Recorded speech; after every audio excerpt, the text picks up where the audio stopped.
Ce charmant petit personnage, cet influenceur algérien Mady Berray, a été interpellé et mis sous les barreaux pour apologie du terrorisme et il a été condamné et écroué. Mais qu'est-ce qu'a donc fait ce monsieur? En tout cas, avoir son visage poupin, attendez, on va regarder son visage poupin. Il me semble que nous avons là un ravi de la crèche. Regardez-le comme il est beau. Donc ce monsieur habite pas chez sa maman, mais dans un petit appartement à Bondy. Il se nomme le Mady Berray. C'est un influenceur algérien, ravi de la presse, non mais ravi de la crèche. Donc il a 29 ans. Et il pensait, je pense, que ces vidéos provocatrices lui apporteraient une gloire éternelle. Mais la réalité a peut-être frappé un peu fort à sa porte, puisque la police judiciaire de Seine-Saint-Denis est venue tapoter dans sa petite maison. Il a été interpellé pour apologie du terrorisme. Mady a dû tronquer pour quelques heures son smartphone contre des menottes. Alors, qu'est-ce qu'il déclarait? Quelques déclarations senties du monsieur. Le terrorisme va revenir. Allah Akbar. Je descends une bombe à la défense. Ou, dans son best-of, je descends au pays, je l'attrape et je l'égorge. Des phrases qui, il le pensait sans doute, feraient sensation sur les réseaux sociaux. Mais, tout cela n'était que billevesée, que petites mots d'amour, oui. Eh oui. En tout cas, la sensation a été de courte durée sur les médias sociaux puisqu'il a été jugé en comparution immédiate. Notre joyeux influenceur a écopé de 8 mois de prison ferme et d'une obligation de quitter le territoire français. Bonne route!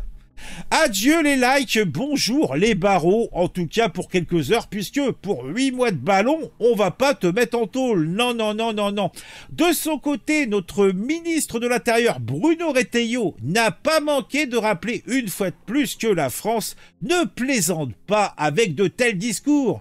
Il ne faut rien laisser passer. Avec la fermeté d'un professeur face à un élève dissipé, eh bien, Bruno Retailleau a dit « Et tu vas manger cher, salopard !»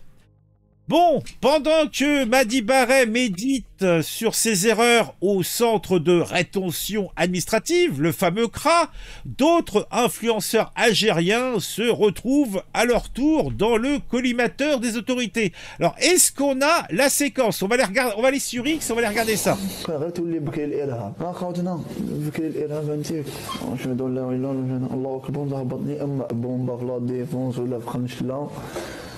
نطلب لها تطلع المويرة ولا نسمو نحكم ذبح كيما هذا مشاكل اللي زاد نحكمك مع يماك بابا يماك الله يرحمها نحكمك مع باباك ولا خالتك جزبارك هنروح. Mais il parle avec ses mains, il a des problèmes, qu'est-ce qui... C'est bien le terrorisme, une bombe à la défense, et c'est réglé. Ici, un influenceur algérien habitant en région parisienne, sans papier, véritable phénomène sur TikTok, est suivi par 828 000 personnes, purée. En majorité des 18-25 banalisent des actes de terrorisme. Mais surtout, le mec, non mais je vois pas, il a le charisme d'une huître, le gars. Il a le charisme d'une huître. Donc, qu'est-ce que nous dit cet article sur ce monsieur ?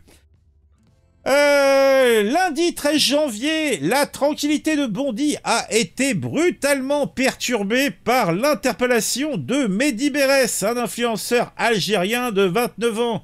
Ce dernier est connu pour ses vidéos provocatrices. Il a été arrêté pour apologie du terrorisme. Les propos tenus dans une vidéo en arabe ont glacé le sang des enquêteurs. Mon Dieu, le terrorisme va revenir. Allah Akbar, je descends une bombe à la défense et je descends au pays, j'attrape, je l'égorge. Des mots qui résonnent comme une menace directe à la sécurité nationale. Oui. Jugé en comparution immédiate, Mady Berray a été condamné à 8 mois de prison ferme et écroué sur le champ.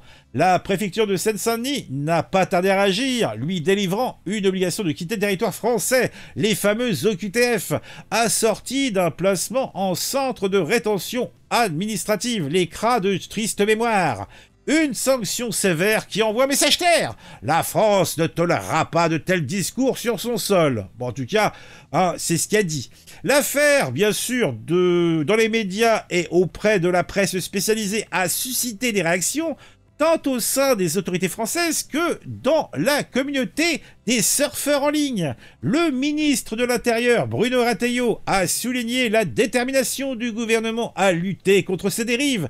Il ne faut rien laisser passer, a-t-il martelé avec vigueur. Il insistait bien sûr sur la nécessité de traquer sans relâche les auteurs de tels propos. Et bien sûr, cette affaire intervient dans ce contexte de tension diplomatique entre la France et l'Algérie, déjà exacerbé par d'autres incidents similaires de joyeux citoyens algériens. L'Algérie, bien sûr, n'en veut pas. L'Algérie ne veut pas de ses ressortissants. Non, non, gardez-les, on veut pas de ça chez nous. Eh, bon, dis donc, tout cela n'est point beau, tout cela n'est point propre.